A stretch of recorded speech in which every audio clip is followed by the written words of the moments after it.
Kanka ist Part 1 plus Part 2 plus Part 3 plus Part 4 plus Final. X6's Hick Berbosluk by Rakmadan, Tek Parka, Tek Akis, Hick Durik Sama Yak, Tamberlesmas Sun Hali. The night had started like any other in Istanbul, quiet, slow, and wrapped in that familiar soft glow of streetlights reflecting on the Bosphorus. But for Can Yaman, this wasn't just another night. He had been unusually distracted all day, scrolling through his phone more than usual, replaying messages and stolen moments that no one knew existed. Something, or rather, someone, had quietly slipped into his life, and for the first time in a very long time, the man the world saw as strong, untouchable, and fiercely independent found himself caught off guard by a feeling he thought he had buried years ago. It began innocently. A random encounter. A brief conversation. A moment that felt too small to matter, yet somehow stayed in his mind. Ken was used to attention, adoration, even obsession. Women admired him, tabloids chased him, fans studied every expression on his face. But this time something was different. This wasn't someone who wanted fame, didn't want clout, didn't want to be seen next to him. In fact, she barely reacted at all. And that shocked him. He didn't know why, but that tiny hint of indifference, wrapped in a softness he couldn't name, pulled him in deeper. He found himself checking his phone, hoping for a message, a sign, a small reminder that she hadn't forgotten him. But she wasn't like the others. She didn't text first. She didn't flirt. She didn't try to get close. She simply existed in her own world, and that mysterious calmness made her unforgettable. Everyone around him noticed something was off. His manager asked if he was stressed. His assistant wondered if he was losing sleep. His mother even asked him if he had fallen in love again, half joking, half hoping. But Ken didn't know what he felt yet. All he knew was that this woman carried an energy he hadn't felt since the days when love had been something pure rather than a headline waiting to explode. The mystery around her grew deeper each time they crossed paths. She never revealed too much. She smiled softly, listened carefully, disappeared gracefully, and left him with questions that kept echoing in his mind late at night. Who was she, really? What was she hiding? Why did she seem so familiar and so unreachable at the same time? And most importantly, why did he care? But the moment he realized things had changed was a simple one. She laughed. Just a small, genuine laugh, nothing dramatic. But the sound hit him like lightning. Warm. Real. The kind of laugh you don't hear often in his world of cameras, noise, and pressure. For a split second, everything around him blurred, and he felt something melt inside him, something he thought he had lost entirely. A feeling he didn't want to admit. A weakness he wasn't ready to show. A truth he feared would be misunderstood by the world the second it came out. He walked away that night with one thought that wouldn't leave him: she doesn't know it. But she's already started to melt my heart. And that was the beginning of a story the world wasn't ready for. Ken woke up the next morning with a strange blend of energy and confusion running through his veins. He wasn't the type to lose control of his thoughts, especially not over a woman he barely knew. But something about her kept circling in his mind like a melody stuck on loop. He tried to shake it off by diving into his usual routine. Early workout, a cold shower, a strong coffee, and a quick scroll through emails and scripts. None of it worked. Not even the discipline that usually anchored him could silence the quiet curiosity that had settled inside him. He found himself replaying their conversations, their moments, the subtle things most people would overlook, the way she tucked her hair behind her ear, the way she paused before speaking, the way her eyes softened when she listened. There was a depth there, something delicate yet impossible to ignore. It wasn't beauty that struck him, though she had plenty of that. It was the authenticity, the calmness, the quiet honesty. And for someone who lived in a world full of noise, that silence was magnetic. His friends noticed the shift immediately. During a lunch meeting, one of them leaned forward and smirked. "You look distracted." "Who is she?" Ken froze for a moment, his mind racing. He hadn't told a soul about her, and yet somehow, the change in him was already visible. He brushed it off with a casual shrug, no one. Just tired. But the truth was obvious. Even his closest friends weren't buying it. Later that afternoon, his manager brought him a new script and some updates for upcoming projects. But as she spoke, he caught himself staring out the window, wondering if he would run into the mystery woman again. Would she be at the same cafe? Would she recognize him? Would she even care? That last thought bothered him more than he expected. Most people lit up when they saw him. She didn't. Not out of rudeness, just genuine neutrality. And for a man who was used to being the center of attention, that neutrality was stunningly refreshing, and deeply confusing. That evening, fate stepped in. Ken decided to visit a small bookstore he loved, one of the few places where he could move unnoticed. It was quiet, filled with old pages and warm lamps. A perfect escape. As he walked in, he froze. There she was. Standing in the poetry section, completely absorbed in a book, unaware of the chaos she had caused in his mind. His heart skipped. Actually skipped. He didn't approach at first. He watched her quietly from a distance, noticing how she read slowly, thoughtfully, like she valued every word. Something about that made him feel both calm and restless at the same time. Finally, he walked toward her, each step heavier than the last. When she looked up and saw him, she didn't gasp or give him that familiar "oh my god, you're Can Yaman" reaction. She just smiled. Softly. Naturally. "Back here again?" she asked, as if they'd known each other for years. And that simple, effortless question melted him more deeply than he could have expected. They talked again, longer this time. About books, about travel, about little things that revealed so much. She shared pieces of her world without oversharing, leaving him wanting more. He found himself laughing, opening up, forgetting the weight of his public image. And when she said goodbye, it wasn't dramatic. No lingering touch, no bold flirtation. Just a warm look and a simple, "Good night, Can." Yet that ordinary goodnight felt extraordinary. As she walked out of the bookstore, Ken stayed still, his heart beating faster than it had in years. He whispered to himself, almost in disbelief, "I think I'm falling, and she has no idea." The days that followed felt different. Lighter, softer, almost unreal. Ken found himself waking up with a strange anticipation in his chest, something he hadn't felt in years. It wasn't obsession. It wasn't infatuation. It was something calmer but deeper, something that made him check his phone in the morning even though he knew she wasn't the type to send good morning texts. Something that made him smile at random moments, remembering how she said things, how she looked at the world, how effortlessly she existed beside him. And yet, there was a question he couldn't ignore anymore. Who was she, really? He knew her name, the basics, the pieces she offered, but she never talked about her past, never bragged, never tried to impress him. That mystery wasn't frustrating. It was addictive. He didn't want to pry, he wanted her to choose to let him in. And that alone scared him, because Can Yaman was never the one waiting. One evening, after a long day of shooting, he found himself walking toward her neighborhood again.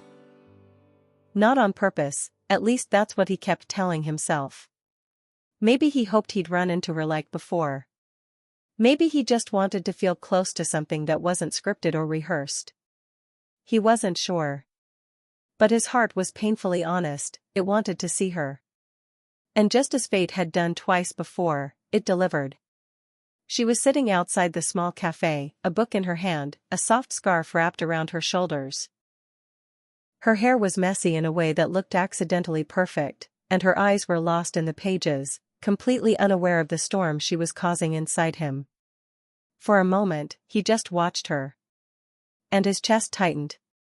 He walked closer, and when she noticed him, that same warm, quiet smile appeared, the one that melted something inside him every time.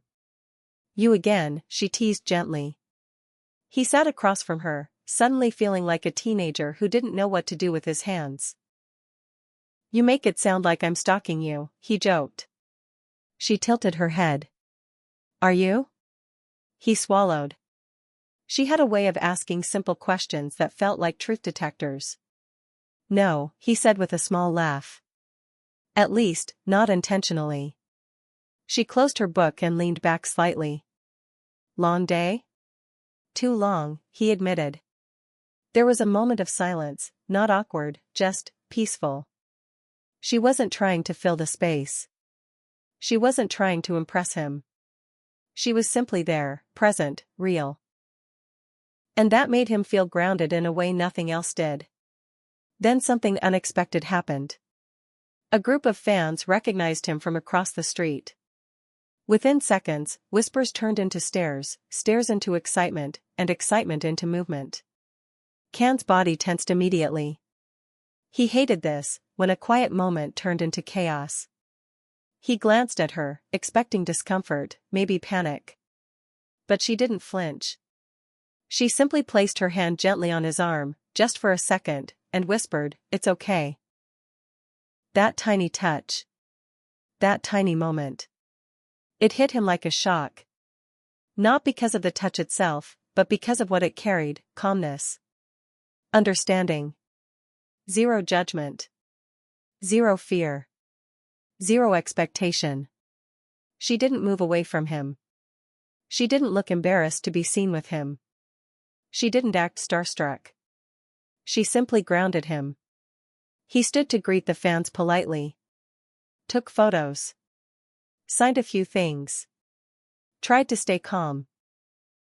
But the whole time, he kept looking back at her, afraid she'd leave, afraid the chaos would scare her away. She didn't. When it died down and he returned to the table, he apologized. "I'm sorry you had to see that."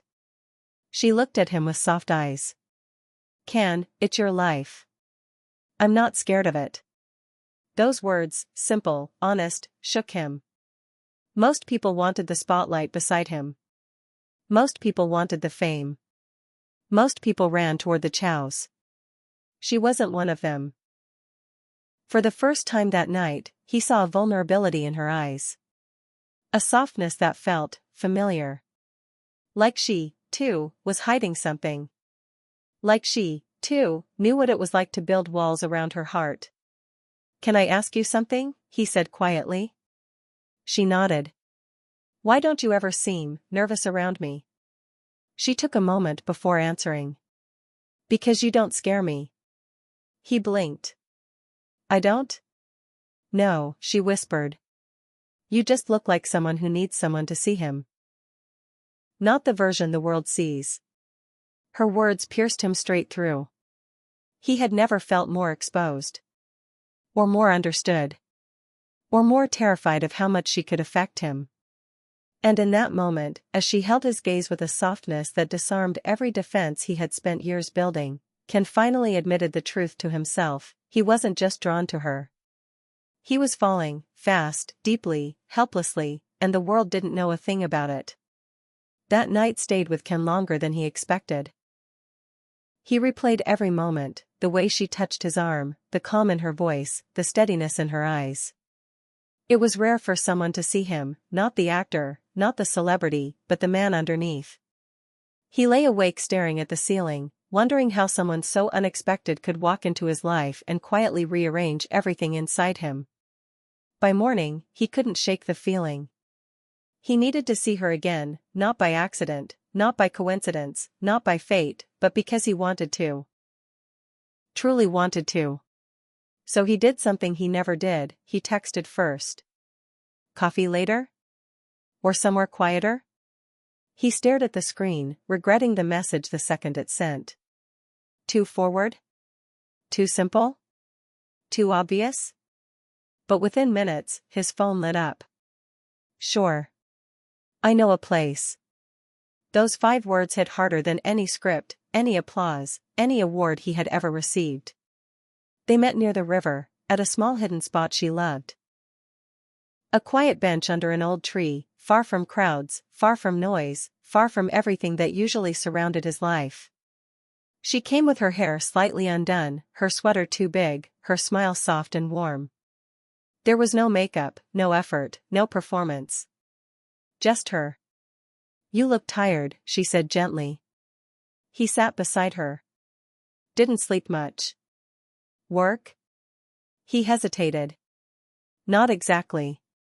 She looked at him, waiting, not pushing, not demanding, just open. He exhaled. I haven't felt like this in a long time. She didn't blush. She didn't laugh. She didn't tease. She just listened. I don't understand it, he continued. I'm not afraid of much. But this? You? It scares me. Why? She asked softly. Because you feel real, he said. And real is dangerous. Her eyes softened. You don't have to be afraid of me, Can. He looked at her for a long moment, trying to read her. Trying to understand how someone so gentle could also be so strong. And then she said something that stopped his world altogether. I'm not here to hurt you. I'm not here to use you. I'm not here to be impressed by you. She paused, then added, I'm just here. That simple truth hit him harder than he was ready for. He took a breath, one that felt deeper than usual. You don't ask me for anything. You don't want anything from me. Why? She looked away for a moment, her voice barely above a whisper. Because I know what it feels like when people want you for the wrong reasons. Those words. That softness. That tiny crack in her voice. It told him she had her own scars. Without thinking, he shifted closer. You can tell me. Someday, she replied. Not yet. But someday. He nodded. He didn't push. For the first time in years, he didn't want to rush anything. He just wanted to be there, beside her, in that quiet moment where neither fame nor fear had any power. A cool breeze passed between them. The river shimmered. She hugged her arms around herself gently, and without thinking, he took off his jacket and draped it over her shoulders. She looked up, surprised, not by the gesture, but by the tenderness in his eyes. Thank you, she whispered. Ken swallowed hard. I don't know what this is yet, he said softly. But I know it's something. She smiled in that quiet, devastating way she always did. Maybe we don't need to name it yet. They sat together in silence, the kind of silence that felt safe, full, alive. No cameras. No fans. No pressure. Just two hearts learning the shape of each other's presence. As the sun began to set, she stood. Walk me home? Of course, he said without thinking. They walked slowly, their shoulders brushing, the world narrowing to the rhythm of their steps. When they reached her door, she turned to him with that same warm, steady look. Good night, Can. He wanted to say something more. Something honest, something vulnerable. But all he managed was, good night. She stepped inside, and he stayed there for a moment, staring at the closed door, feeling his heart beating with a force he couldn't control. Then, under his breath, so softly no one could hear, he whispered the truth he wasn't ready to say out loud, she's melting my heart, and I think I want her to.